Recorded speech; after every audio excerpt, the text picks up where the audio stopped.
Hello everyone, welcome to my YouTube channel genius tutorial. और आज हम देखने वाले हैं कक्षा 10वीं का प्रश्नावली 2 का चौथा क्वेश्चन। चौथा क्वेश्चन है हमारे पास, निम्नलिखित समीकरण निकायों को दिए गए चरों के लिए हल कीजिए। तो जिसमें पहला क्वेश्चन है हमारा x + y = 7 और x - y = -1।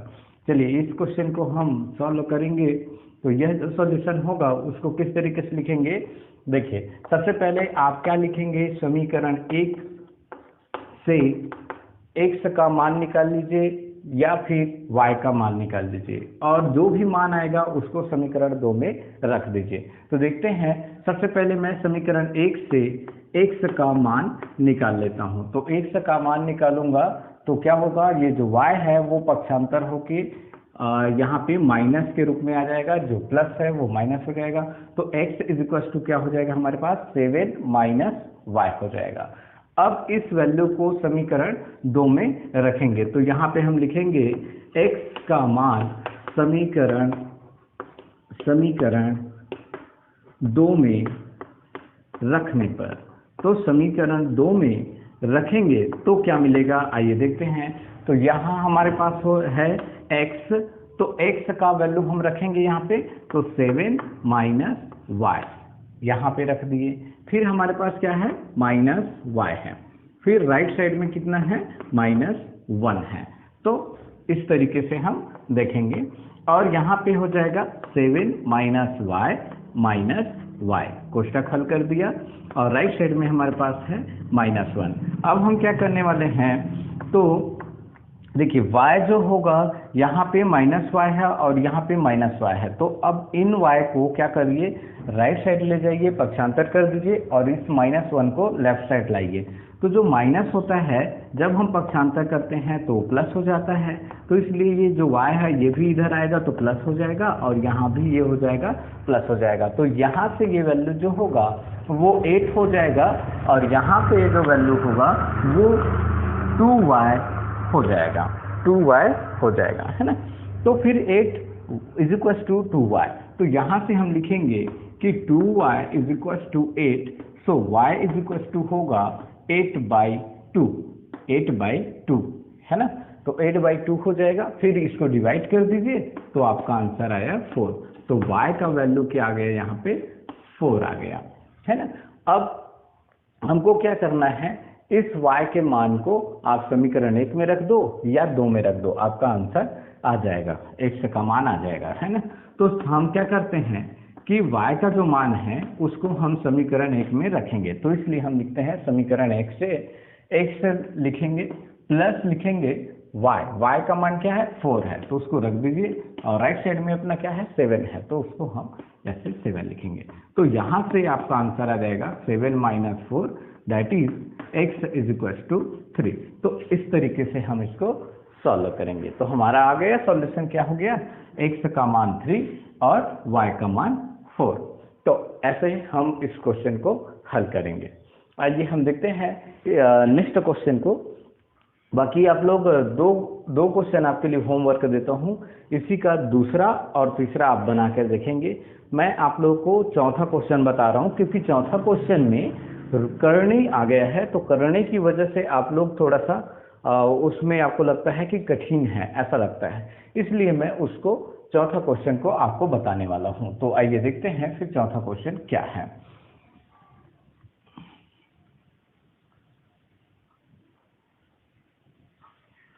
तो हमारे पास चौथा क्वेश्चन है,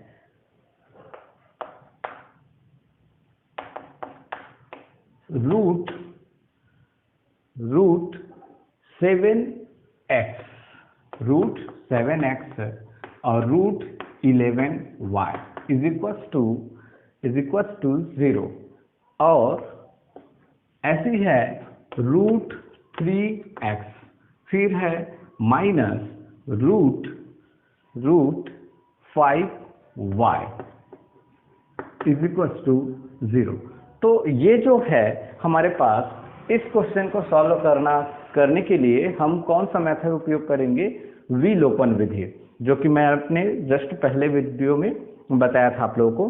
तो विलोपन विधि में हम क्या करते हैं, विलोपन विधि में हम तो या तो x को हटाने का प्रयास करते हैं या तो y को। तो इसलिए हम यहाँ प्रयास करेंगे या तो x को या y को। तो देखिए x कब हटेगा या y कब हटेगा, जब हम इन दोनों में कोई वर्क करेंगे। जैसे कि मैं इसमें देखो y को मेरे को हटाना हो तो मैं क्या कर दूंगा, इसमें मैं 5 का मल्टीप्लाई कर देता हूँ √5 का। तो √5 का यदि इसमें मल्टीप्लाई कर दूं और इसमें √11 का मल्टीप्लाई कर दूं तो दोनों सेम हो जाएंगे। और जैसे ही दोनों सेम होगा उसको हम क्या कर देंगे, जोड़ देंगे, क्योंकि ये प्लस है ये माइनस है, दोनों जुड़ेगा तो कट जाएगा, है ना। बचेगा क्या, केवल ये आपका बचा रहेगा, है ना। तो इसलिए हम क्या करते हैं, इसको हम समीकरण 1 ले लेते हैं और इसको समीकरण 2। तो हम समीकरण 1 में √5 का मल्टीप्लाई कर देते हैं और समीकरण 2 में √11 का मल्टीप्लाई कर देते हैं। अब दोनों का मल्टीप्लाई करने के बाद दोनों सेम दिखेगा। अब सेम दिखने के बाद मैं जोड़ूंगा, ठीक है, प्लस लिखा हूं। अब देखते हैं कैसे लिखेंगे। यहाँ पे √7 और √5 का मल्टीप्लाई, तो जब रूट यदि दोनों मल्टीप्लाई होगा तो इसको हम अंदर में मल्टीप्लाई के रूप में लिख सकते हैं। फिर यहाँ पे 11 के साथ मल्टीप्लाई होगा ना, तो रूट को हम एक साथ लिख दिए, ठीक है। तो √5 भी हो गया और √11 भी हो गया। और यहाँ y है तो y, यहाँ x है तो x, और राइट साइड में हमारा ये 0। फिर इसमें हमने क्या किया है, √11 का मल्टीप्लाई किया है। तो √11 को फिर हम एक साथ लिख रहे हैं 11 × 3, और एक से बाहर है तो एक से बाहर में। फिर माइनस में क्या किए, रूट यहाँ पे 11 × 5 और y को ऐसे लिखे, फिर ये 0, ठीक है। अब क्या करिए, देखिए ध्यान देते हैं, दोनों को जोड़ना है, दोनों को हमको जोड़ना है। तो ये वाला देखिए ये माइनस में है और ये प्लस में है, और दोनों सेम है ना, दोनों सेम है। तो दोनों सेम है ना, तो जब जोड़ेंगे और प्लस माइनस होगा तो कट जाएगा, तो कटेगा, ये कट गया। अब बचा क्या, ये दोनों, ठीक है। तो लेकिन इसमें इन दोनों में भी कॉमन क्या है, x है। तो आप क्या करिए, इसका मल्टीप्लाई जो भी हो रहा है, जो भी बच रहा है उसको हम लिखेंगे 7 × 5 क्या हो जाएगा, 35 या 35 हो जाएगा, ठीक है। तो 35 को मैंने लिख दिया, प्लस क्योंकि जोड़ना है तो यहाँ पे प्लस है तो यहाँ प्लस लिखेंगे। फिर रूट लिखेंगे 33, है ना, 33 या 11 या 33 होता है, तो उसको हमने 33 लिख दिया। फिर लिखेंगे बाहर में क्या है, देखो इसमें भी x है इसमें भी x है, तो हमने उसको ऐसे लिख दिया प्लस x करके × x करके, है ना। अब ये दोनों तो कट गए हैं, इसको लिखने की जरूरत नहीं है। और राइट साइड में क्या है, जैसे मैंने यहाँ पे √5 का मल्टीप्लाई किया होता 0 पे, तो किसी भी संख्या से उसका मल्टीप्लाई कर लो वो तो 0 ही रहेगा, इसलिए 0 ही लिखा हूँ। इसमें भी 0 के साथ √11 का मल्टीप्लाई करता तो भी वो 0 ही रहेगा, इसलिए मैंने 0 लिखा है। अब इन 0 और 0 को जोड़ोगे क्या मिलेगा आपको, तो वो भी तो 0 ही मिलेगा, ठीक है। अब इसके बाद आपको देखो, ये कभी आप ध्यान दें तो ये कभी 0 हो नहीं सकता। क्या नहीं हो सकता, कभी भी 0 नहीं हो सकता, क्योंकि ये तो अंक है ना। 35 कोई ना कोई संख्या आएगा, वैसे 33 कोई ना कोई संख्या आएगा, और दोनों को जोड़ने के बाद भी कोई ना कोई नंबर आएगा या कोई ना कोई संख्या आएगा, इसलिए ये 0 नहीं हो सकता। और यदि ये 0 नहीं है और x और इन दोनों का मल्टीप्लिकेशन 0 आ रहा है, तो क्या होगा, या तो x 0 होगा या तो ये 0 होना चाहिए था। तो ये 0 नहीं हो सकता, इसका मतलब कौन 0 होगा, x 0 होगा। इसलिए हम यहाँ पे लिख सकते हैं कि चूंकि √5 और √33 is not equals to 0, then x is equals to 0। मतलब ये हमारा 0 नहीं है, इसलिए x ही क्या होगा, 0 होगा। तो इसलिए हम बोल सकते हैं कि x का मान 0 है ना। तो इस x के मान को हम समीकरण 1 में रख देते हैं। तो समीकरण 1 से क्या हो जाएगा, आगे देखते हैं क्या होता है। तो x में यदि मैं x का मान यहाँ पे रखता हूँ तो क्या मिलेगा मेरे को, √11y is equals to 0 मिलेगा। क्यों, क्योंकि ये तो 0 हो जाएगा, इसके साथ मल्टीप्लाई करूंगा, x का मान 0 रखूंगा, इसलिए ये 0 हो जाएगा। बचेगा क्या? केवल ये बचेगा। और यह बचता है तो हम बोलेंगे 11y = 0। तो 11y = 0 मतलब क्या होगा?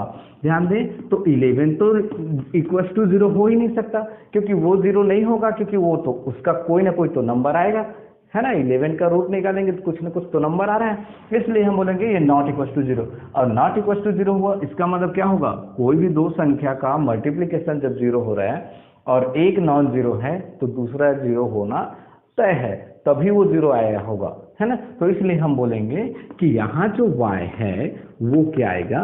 0 होगा। तो इसका हल क्या हो गया? हमारे पास मिल गया कि x का मान भी 0 हो गया, y का मान भी 0 हो गया। तो ऐसे इस क्वेश्चन को सॉल्व करेंगे स्टूडेंट, ठीक है। तो यदि आपको मेरा वीडियो आपको पसंद आया हो तो प्लीज लाइक, शेयर और सब्सक्राइब जरूर करिएगा, और साथ ही बेल आइकन के बटन को प्रेस कर दीजिएगा ताकि आपके पास सबसे पहले नोटिफिकेशन पहुंच सके। तो थैंक यू स्टूडेंट।